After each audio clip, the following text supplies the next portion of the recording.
بسم اللہ الرحمن الرحیم۔ السلام علیکم، آپ دیکھ رہے ہیں الف نیوز اور میں ہوں آپ کے ساتھ ماجد علی۔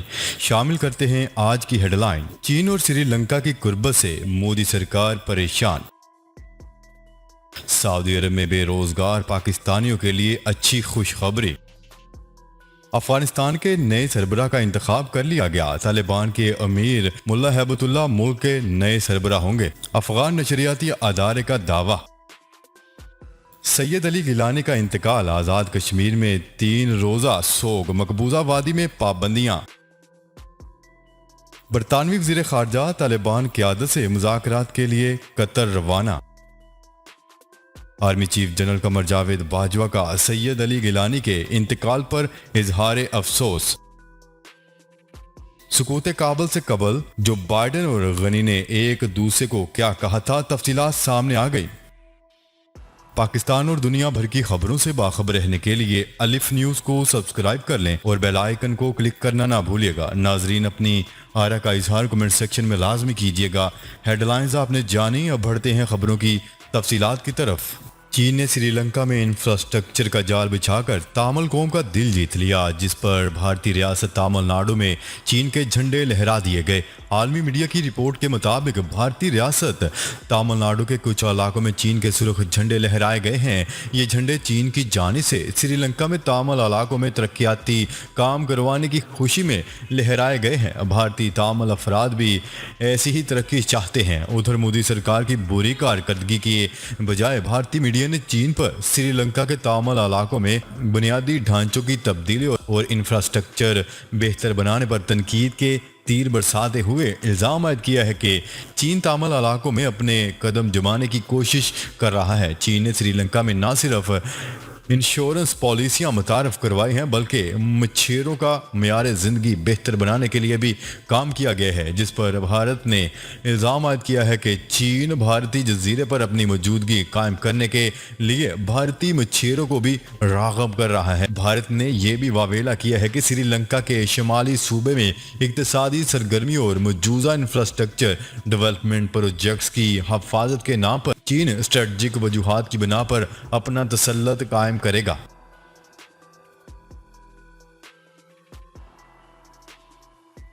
خبر کے اگلے حصے میں بات کرتے ہیں۔ سعودی عرب میں قائم پاکستانی سفارت خانے نے بے روزگار پاکستانیوں کی ملازمت کے لیے اقدامات شروع کر دیے۔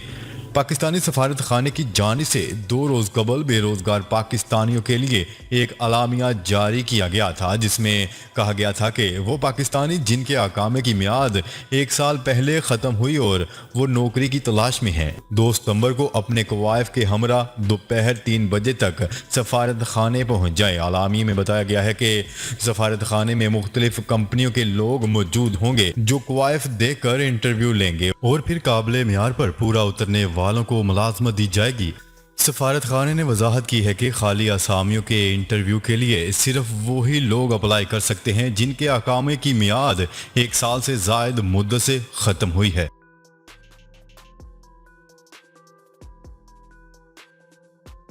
خبر کے اگلے حصے میں بات کرتے ہیں۔ افغانستان کے نئے سربراہ کا انتخاب کر لیا گیا۔ تفصیلات کے مطابق افغان نشریاتی ادارے کی جانب سے دعویٰ کیا گیا ہے کہ افغان طالبان کے امیر ملا ہیبت اللہ ملک کے سربراہ ہوں گے، جن کے ماتحت صدر یا وزیر اعظم ملک کے انتظامی امور چلائیں گے۔ نئی حکومت کے قیام سے متعلق طالبان کی اعلیٰ قیادت کی مشاورت مکمل ہو گئی اور جلد اس کا باضابطہ اعلان کر دیا جائے گا۔ افغان نشریاتی ادارے کی رپورٹ کے مطابق افغانستان کی نئی حکومت کے قیام کے حوالے سے طالبان کے ثقافتی کمیشن کے رکن انعام اللہ سمگانی نے معاملات طے کر لیے جانے کی تصدیق کی ہے۔ ان کے مطابق ہم جس اسلامی حکومت کا اعلان کریں گے وہ لوگوں کے لیے ایک ماڈل ہوگی۔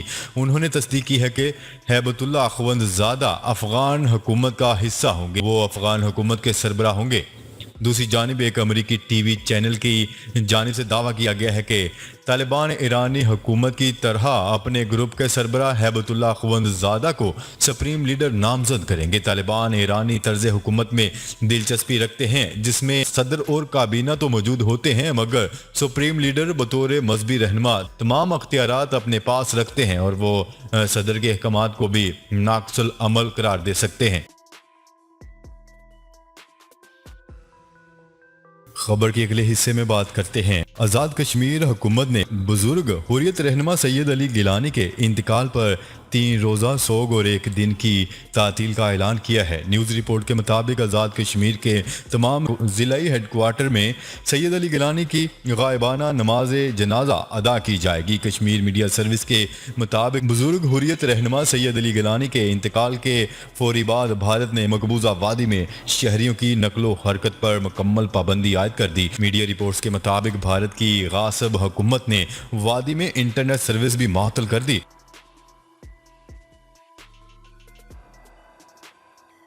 خبر کے اگلے حصے میں بات کرتے ہیں۔ برطانوی وزیر خارجہ طالبان قیادت سے مذاکرات کے لیے قطر روانہ ہو گئے۔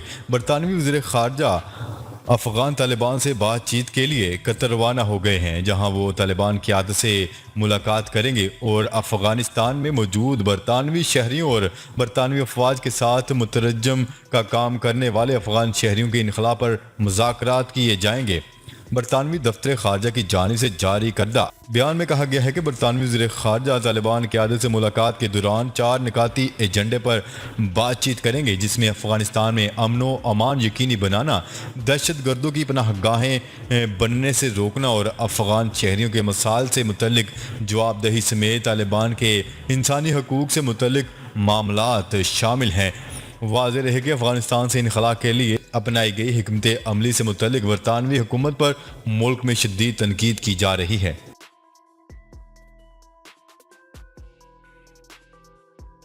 خبر کے اگلے حصے میں بات کرتے ہیں۔ Army chief general Qamar Javed Bajwa نے سینئر کشمیری رہنما سید علی گیلانی کے انتقال پر اظہار افسوس کیا۔ پاک فوج کے شعبہ تعلقات عامہ ISPR کے مطابق army chief general Qamar Javed Bajwa نے سینئر کشمیری حریت رہنما سید علی گیلانی کے قتل پر اظہار افسوس کرتے ہوئے کہا ہے کہ کشمیر کی تحریک آزادی کے سرکردہ رہنما سید علی گیلانی کی قربانیاں اور جد و جہد کشمیریوں کی بھارتی قبضے کے خلاف ناقابل تذکیر عزم کی علامت ہے۔ ISPR کے مطابق army chief general Qamar Javed Bajwa کا کہنا تھا کہ سید علی گیلانی کا خواب اور ان کا مشن تب تک زندہ رہے گا جب تک مقبوضہ کشمیر کے لوگ اپنا حق خود ارادیت حاصل نہیں کر لیتے۔ واضح رہے کہ وزیر اعظم عمران خان نے سید علی گیلانی کے انتقال پر 1 روزہ سوگ اور پرچم سرنگو رکھنے کا بھی اعلان کیا تھا۔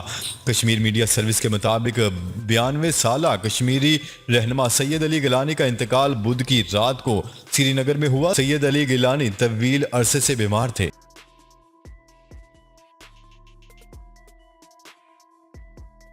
خبر کے اگلے اور آخری حصے میں بات کرتے ہیں۔ افغانستان پر طالبان کے کنٹرول سے قبل امریکی صدر جو بائیڈن اور ان کی افغان ہم منصب اشرف غنی کے درمیان آخری ٹیلی فونک رابطے میں دونوں رہنماؤں نے فوجی امداد، اسٹریٹجی اور حکمت عملی پر بات چیت کی۔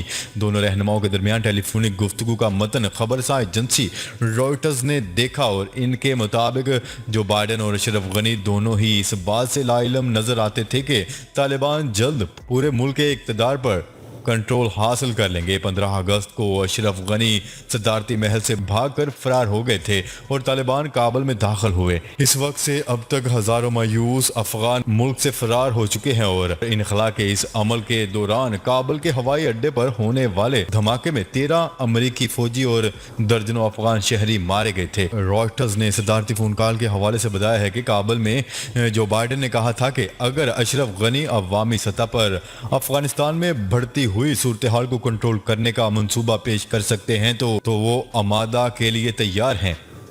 جو بائیڈن نے کہا تھا کہ اگر ہمیں پتا ہو کہ منصوبہ کیا ہے تو ہم فضائی مدد فراہم کرتے رہیں گے۔ مذکورہ کال سے کچھ دن پہلے امریکہ نے افغانستان سیکیورٹی فورسز کی مدد کے لیے فضائی حملے کیے تھے اور طالبان نے کہا تھا کہ یہ حملے دوحہ امن معاہدے کی خلاف ورزی ہے۔ امریکی صدر نے اشرف غنی کو مشورہ دیا تھا کہ وہ آگے بڑھنے کی فوجی حکمت عملی کے طور پر طاقتور افغانوں کو خرید لیں۔